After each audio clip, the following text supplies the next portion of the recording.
Sisyphus was a character in Greek mythology.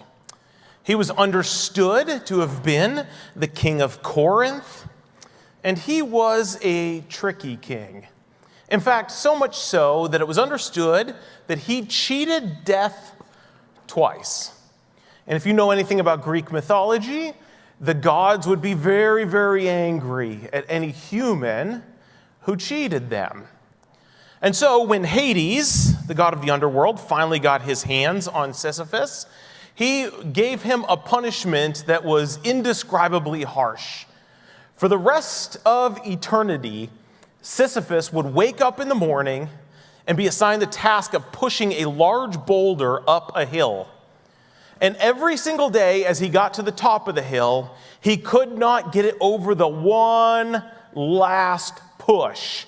And so it would roll all the way back down to the bottom, and the next morning he would have to start over again.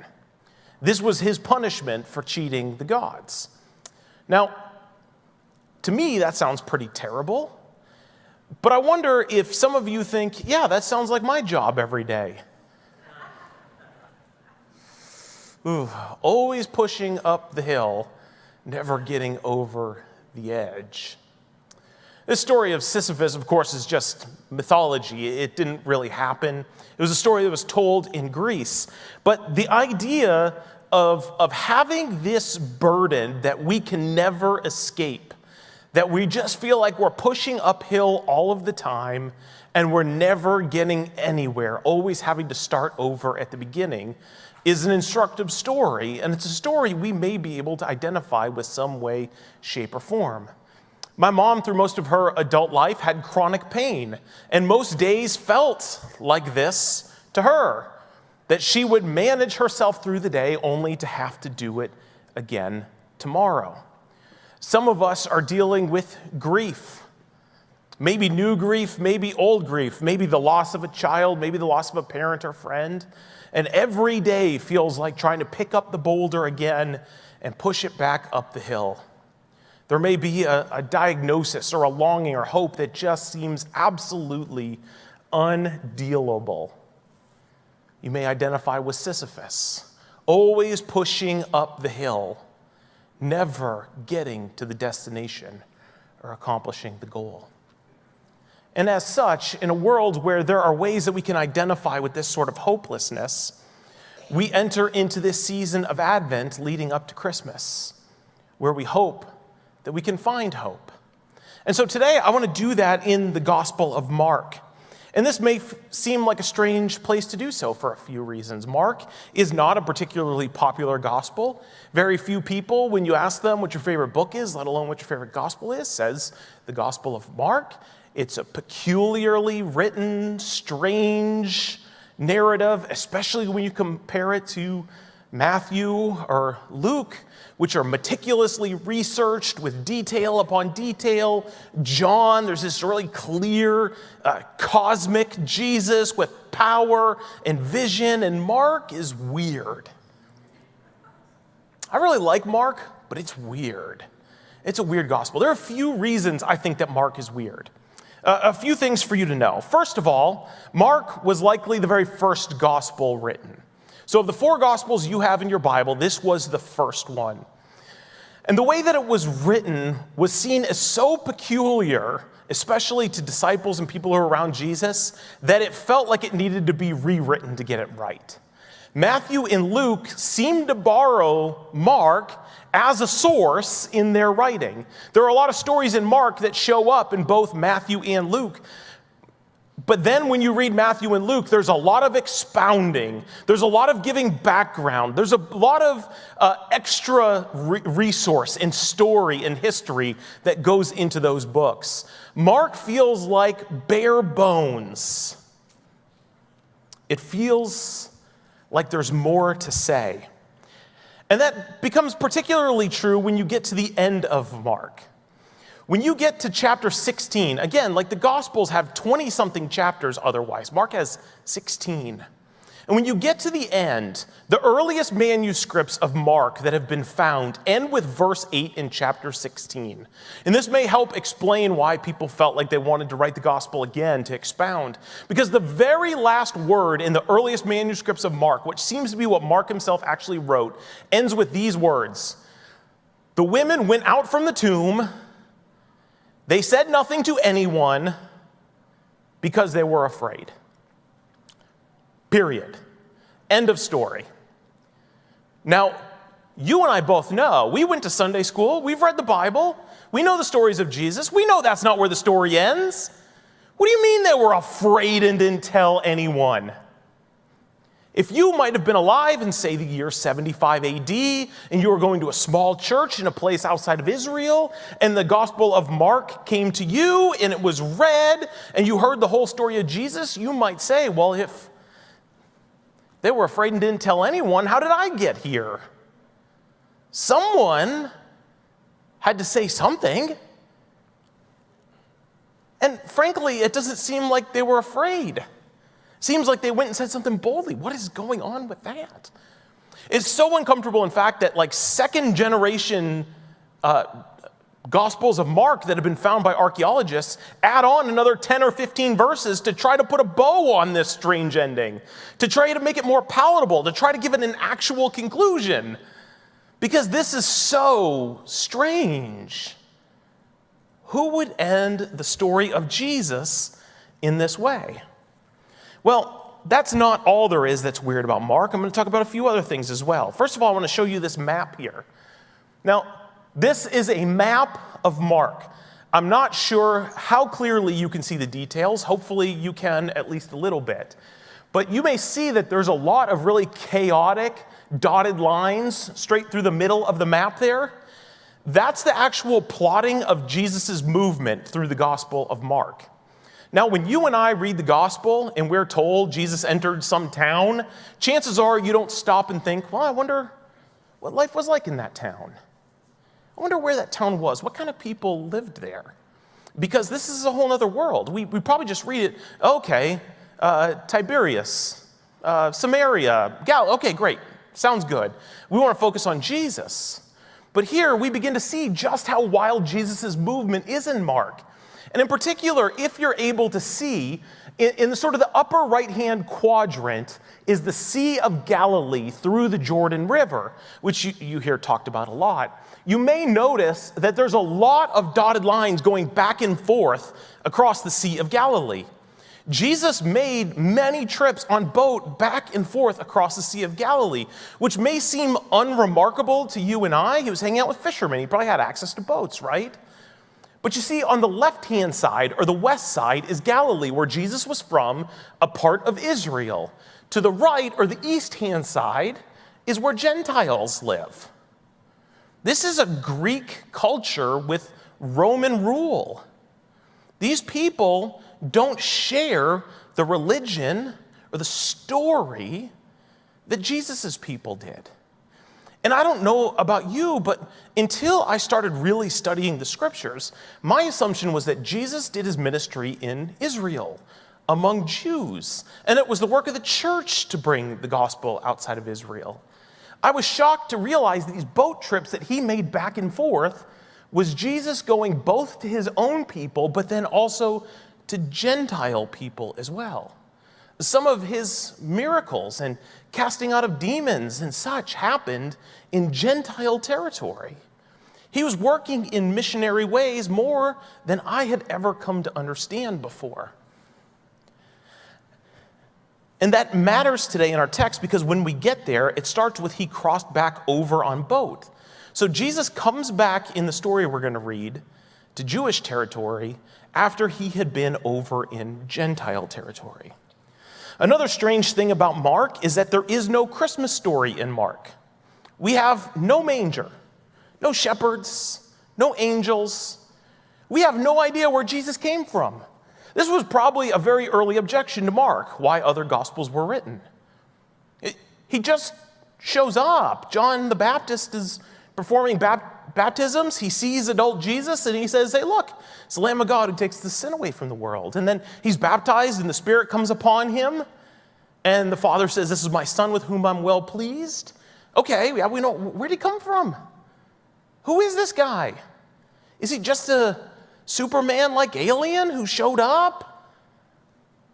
What's going on here?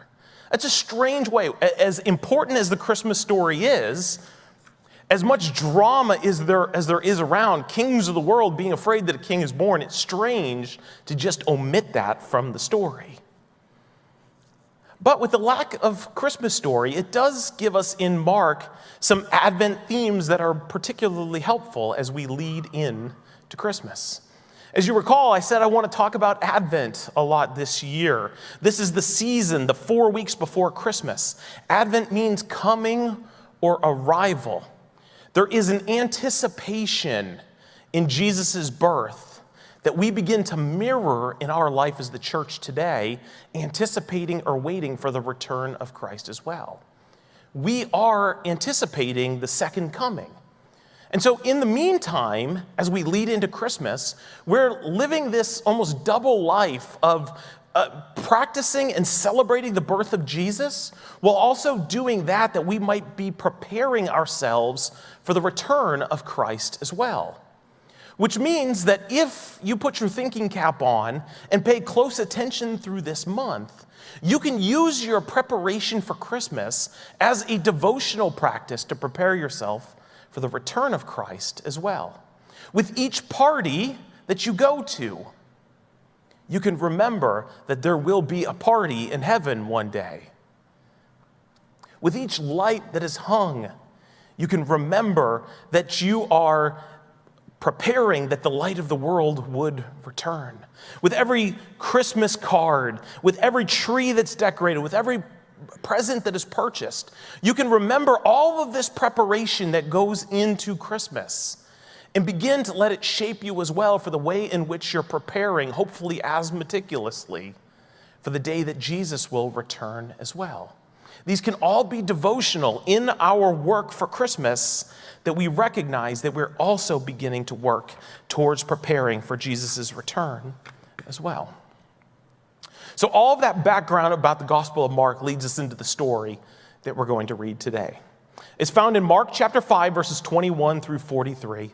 And again, we find ourselves in the map. Jesus has just been across in Gentile territory, healing a demon-possessed man, driving all of the demons into a herd of pigs. The pigs run down a mountain into the water, and Jesus gets on a boat and travels back to his homeland of Galilee, where he's met by a crowd. Our story is in Mark chapter 5, starting with verse 21. Would you stand with me as we read the word of the Lord today? When Jesus had again crossed over by boat to the other side of the lake, a large crowd gathered around him while he was by the lake. Then one of the synagogue leaders, named Jairus, came, and when he saw Jesus, he fell at his feet. He pleaded with him, "My little daughter is dying. Please come and put your hands on her so that she will be healed and live." So Jesus went with him. A large crowd followed and pressed around him. And a woman was there who had been subject to bleeding for 12 years. She had suffered a great deal under the care of many doctors and had spent all that she had. Yet instead of getting better, she grew worse. When she heard about Jesus, she came up behind him in the crowd and touched his cloak, because she thought, if I just touch his clothes, I will be healed. Immediately, her bleeding stopped, and she felt in her body that she was freed from her suffering. At once, Jesus realized that power had gone out of him. He turned around in the crowd and asked, "Who touched my clothes?" You see the people crowding around you, this disciple answered, and yet you ask, "Who touched me?" But Jesus kept looking around to see who had done it. Then the woman, knowing what had happened to her, came and fell at his feet, trembling with fear, and told him the whole truth. He said to her, "Daughter, your faith has healed you. Go in peace and be freed from your suffering." While Jesus was still speaking, some people came from the house of Jairus, the synagogue leader. "Your daughter is dead," they said. "Why bother the teacher anymore?" Hearing what they just said, Jesus told him, "Don't be afraid. Just believe." He did not let anyone follow him except Peter, James, and John, the brother of James.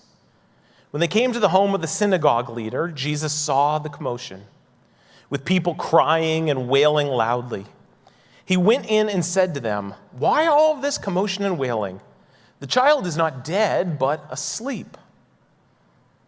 But they laughed at him.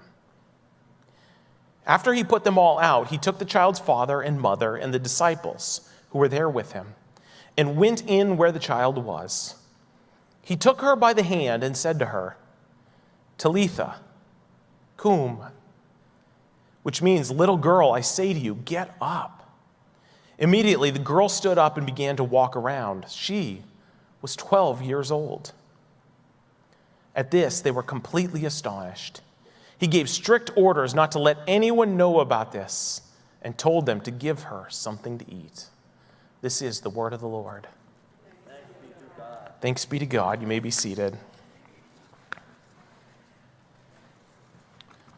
Now, it's possible in hearing this story that you recognize the story. I wonder how often, though, when this story is talked about, you hear the two stories told together. The gospel writers combine it together, which is strange because they are separate stories. And while they may have happened at the same time, it's a strange occurrence in many ways that we'll unpack together. But Mark uses a particular storytelling device all throughout his Gospels that seems really important to understand, and that is brackets. He tells a part of a story, and then he'll tell a complete story on the inside, and then conclude the story on the outside. And this was a storytelling device that was common in the world that the Gospels were written in. And it's supposed to invite us and tell us that these stories have something to say about each other. They're not separated because the outside story gives us something to find out, to hear, and to know about the inside story. So the bracket in this particular situation is that we have Jairus, who is a synagogue leader, a powerful insider in Jewish life, coming boldly up to Jesus and laying his request before him, Jesus agreeing that he will heal his daughter, and then a woman who is an outsider. She's been bleeding for 12 years, and as long as you have an oozing wound or blood coming from your body, you cannot be a part of being on the inside of anyone's life. You're seen as unclean. You're moved to the edges of town. You're not supposed to come in contact with people because you're unclean and can make other people ill as well. She likely had no family that she saw commonly. She almost certainly had no friends. She was an outsider who was suffering. She makes her way boldly into the story. And then it concludes, moving back to Jairus and Jairus' daughter. They both want something from Jesus. But there's a question that persisted for me as I read this text. In fact, there were a couple of questions. First of all, how did they know that Jesus would be able to help them? How did they know this? They both seem very confident that Jesus can help them with their situation. And secondly, how did they know what Jesus was all about? There's clearly a commotion in their town, but if you begin to look through the Gospels, or this Gospel in particular, every time Jesus shows up, he asks people not to say anything about him. You may have noticed this at the end of the text here. He gave strict orders not to let anyone know about this. And it seems to me, if I'm the Son of God, the King sent by God himself, I would want people to know this. I would be asking people to tell. Why is Jesus saying, shh? But he does it all throughout the Gospel of Mark. This is called and known as the Messianic secret. The Messianic secret. Why is Jesus asking people to keep quiet? And he asks a bunch of people leading up to this story. If you just start with chapter 1 and read to this point, Jesus is doing all this incredible stuff and then telling them, don't tell anyone, don't tell anyone. People who, just off the top of a quick reading, who he asks not to tell is an impure spirit, a man with leprosy, more impure spirits, demon-possessed men. Don't tell, don't tell, don't tell. And yet, there are people talking. They don't listen to Jesus. You have John the Baptist testifying to who he is. You have impure spirits. You have crowds. You have demon-possessed man in Gentile territory. A man with leprosy refuses to be quiet after being asked as well. And so these crowds are emerging because while Jesus is asking them to keep quiet, their encounters with Jesus are such that they have to tell. They have to speak. They're compelled, they can't do it. And it's kind of ironic that Jesus would ask you for literally one thing in response, but you can't keep your mouth shut. It's ironic, right? But we're told that the crowds are becoming so difficult for Jesus that already before chapter 1 ends, we're told that Jesus could no longer enter a town openly, but stayed outside in lonely places. It's kind of a depressing verse, really. We got 15 chapters left, and Jesus is already hanging out in lonely places. Yet, we're told, people still come to him from everywhere. Some of this should begin to color that strange end mark in chapter 16. They were afraid, they didn't know what to say. But discipleship means speaking no matter what. You have to tell when you've come in contact with Jesus. And so while Jesus is trying to go to these lonely places, still crowds are meeting him.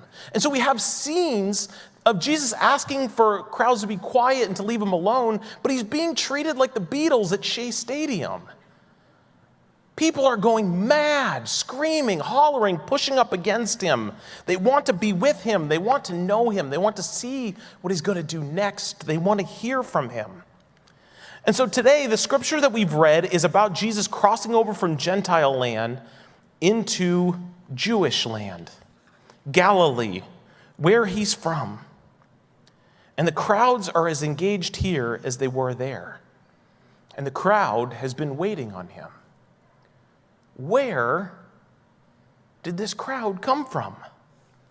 And you have Jairus' daughter, you have the woman bleeding, and are they reliant on Jesus showing up on that day?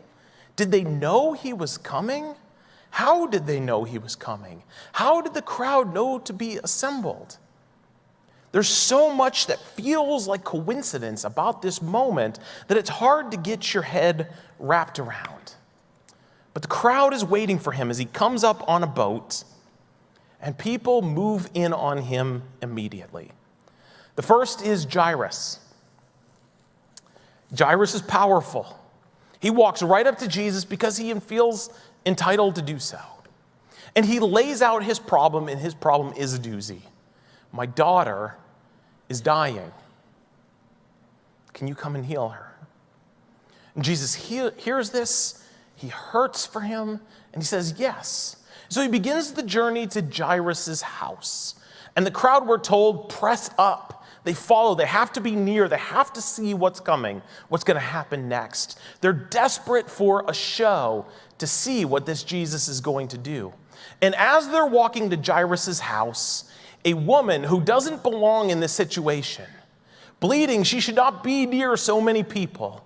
She presses her way as quietly as she can through the crowd and almost, it seems, dives out to reach and grab Jesus' garment. There's an audacity to this moment. Jairus' audacity is that he is somebody, so he gets to the front of the line.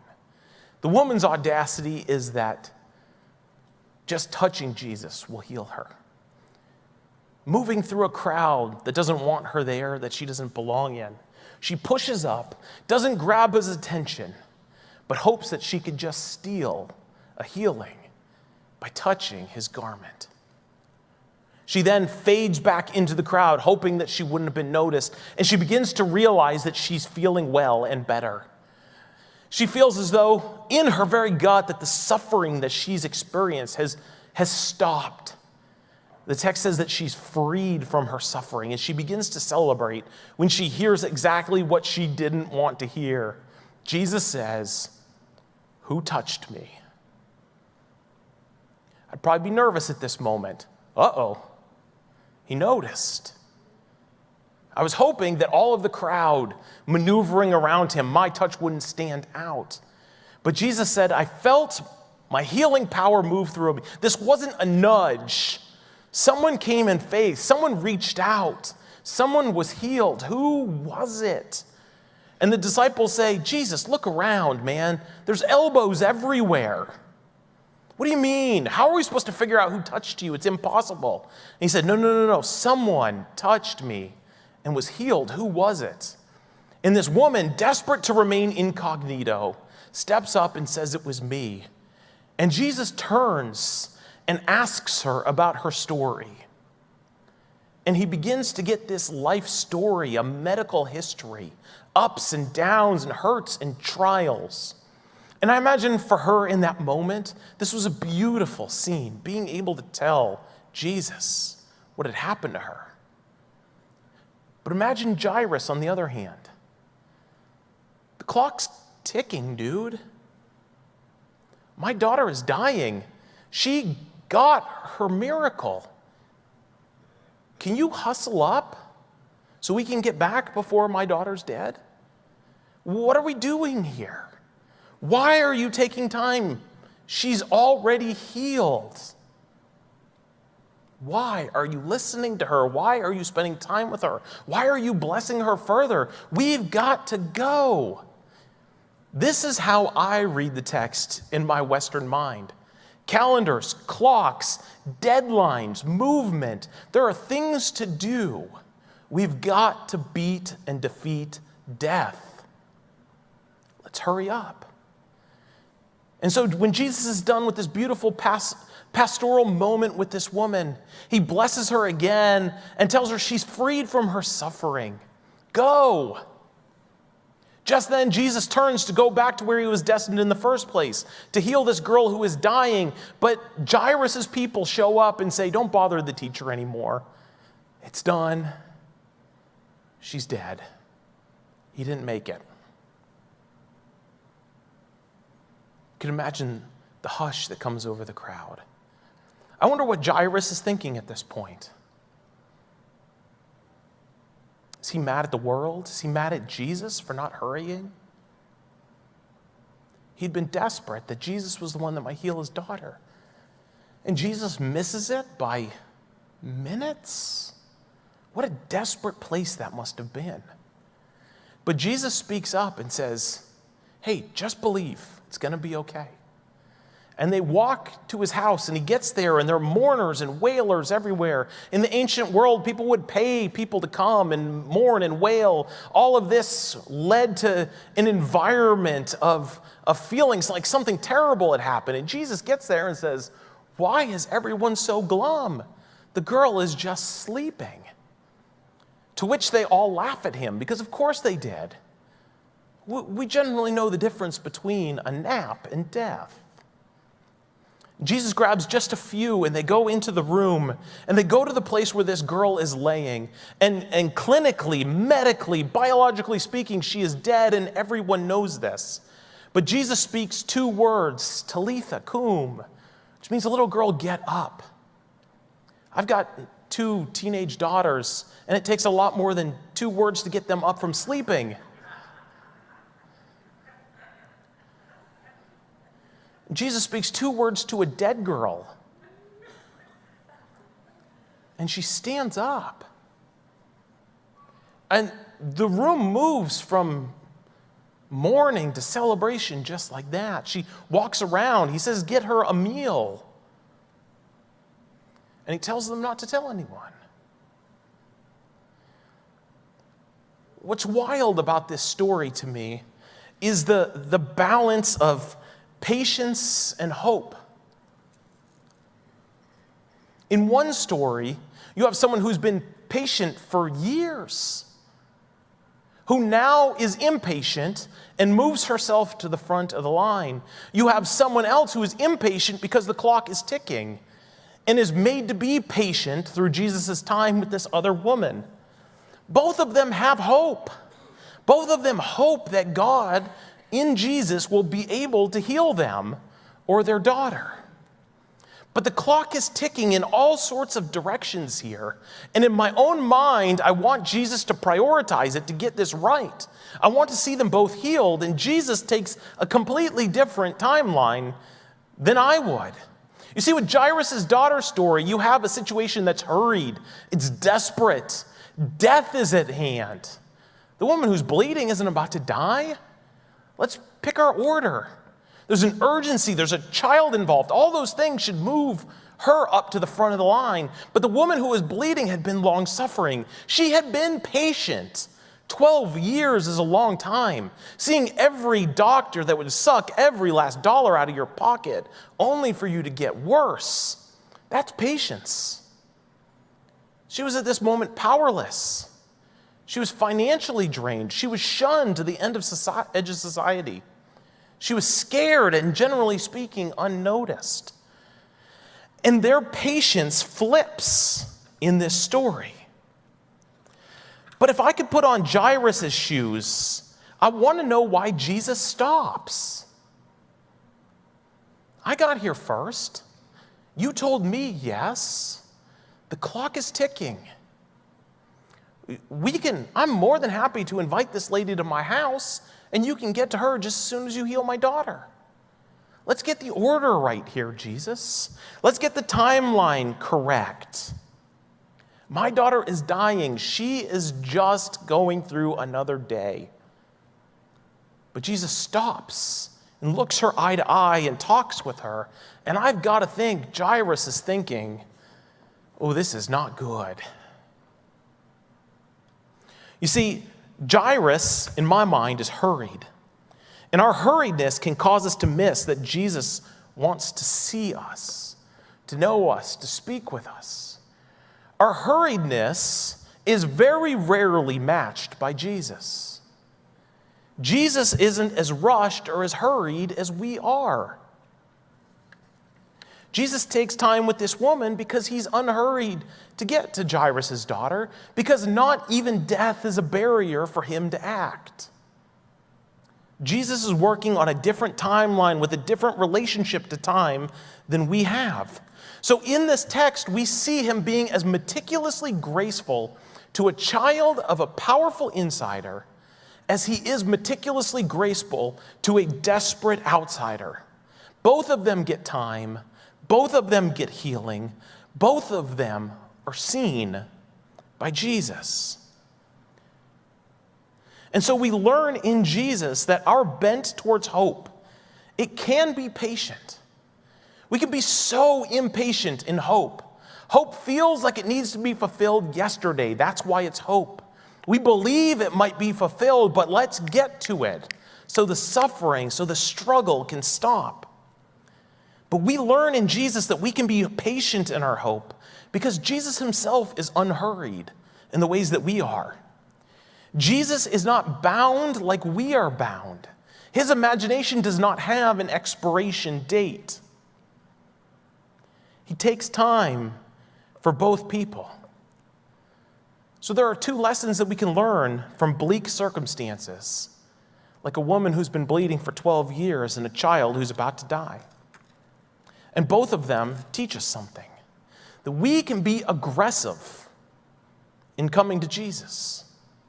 The woman is aggressive. She crawls through a crowd. She leaps out. She touches Jesus. She skips her line. She's desperate to touch Jesus. And Jesus answers her prayer.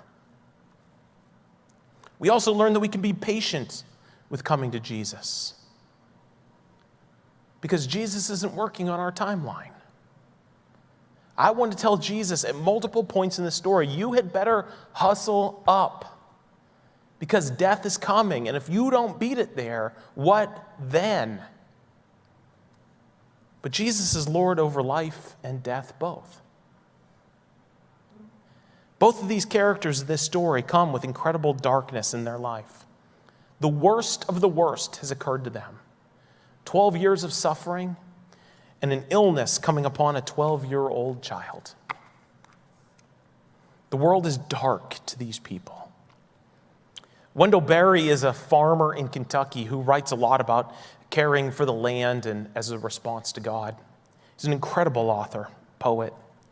He was once quoted as saying, "It gets darker and darker, and then Jesus is born." And to me, that is the Advent season. It's about pouring out our griefs, our disappointments, our longings, our unmet expectations, our illnesses, our disease. It's about being honest about those things and recognizing that we live in a world that is all too dark. It just gets darker. Sin breaks and overwhelms this world. We receive the effects of sin. It just keeps getting darker. But that's not the end of the story. Jesus is born as the light of the world. And in the midst of darkness, light breaks. And these two stories, they're living in unimaginable darkness. A preteen daughter dying, a 12-year-long battle with a hemorrhage that won't heal. That's bleak. That's dark. And then Jesus comes into town. And he's on a timeline and a mission that's different than the way we think about it. Jesus enters his light into darkness, and he brings healing. He brings light. And he makes things right in their world for them. Right on time, on his time. Not our time. So the season of Advent is a season of hope. It's a hope that we may feel lost in darkness. We may be hoping and longing and anticipating that the Lord would return and make things right, or at least help us in the midst of our struggle right now. We may confess today that it is dark in our world. But Jesus is born, and he brings light into the darkness of our world and our life. This darkness may be self-inflicted. You may be far from God, caught in a struggle of sin. You may be inflicting the darkness on yourself. Jesus is born. You may be receiving the effects of the darkness of those around you. You may work in difficult places. You may have family members saying and doing awful things to you and about you. You may be struggling financially. Your family in your house may be broken. You may be struggling with your own children. You may identify with the darkness in ways that you can't put words to. But in about 2 or 3 weeks, Jesus is going to be born. And he is the light and the hope in the midst of the darkness in our life. And so today, as we close up, I'm going to open up the altars if you'd like to come and to seek that light. Bring the darkness with you. Confess sin if you need to. Name the struggle. Come as a Jairus who expects that Jesus might move. Come as a woman who has been bleeding, desperately grasping at the bottom of Jesus for whatever you can grab a hold of. But bring the darkness with you and pray that the light of Jesus may shine even in the midst of a dark world, even in the midst of dark circumstances. The band is going to come and sing a final song. Please come if you would like to.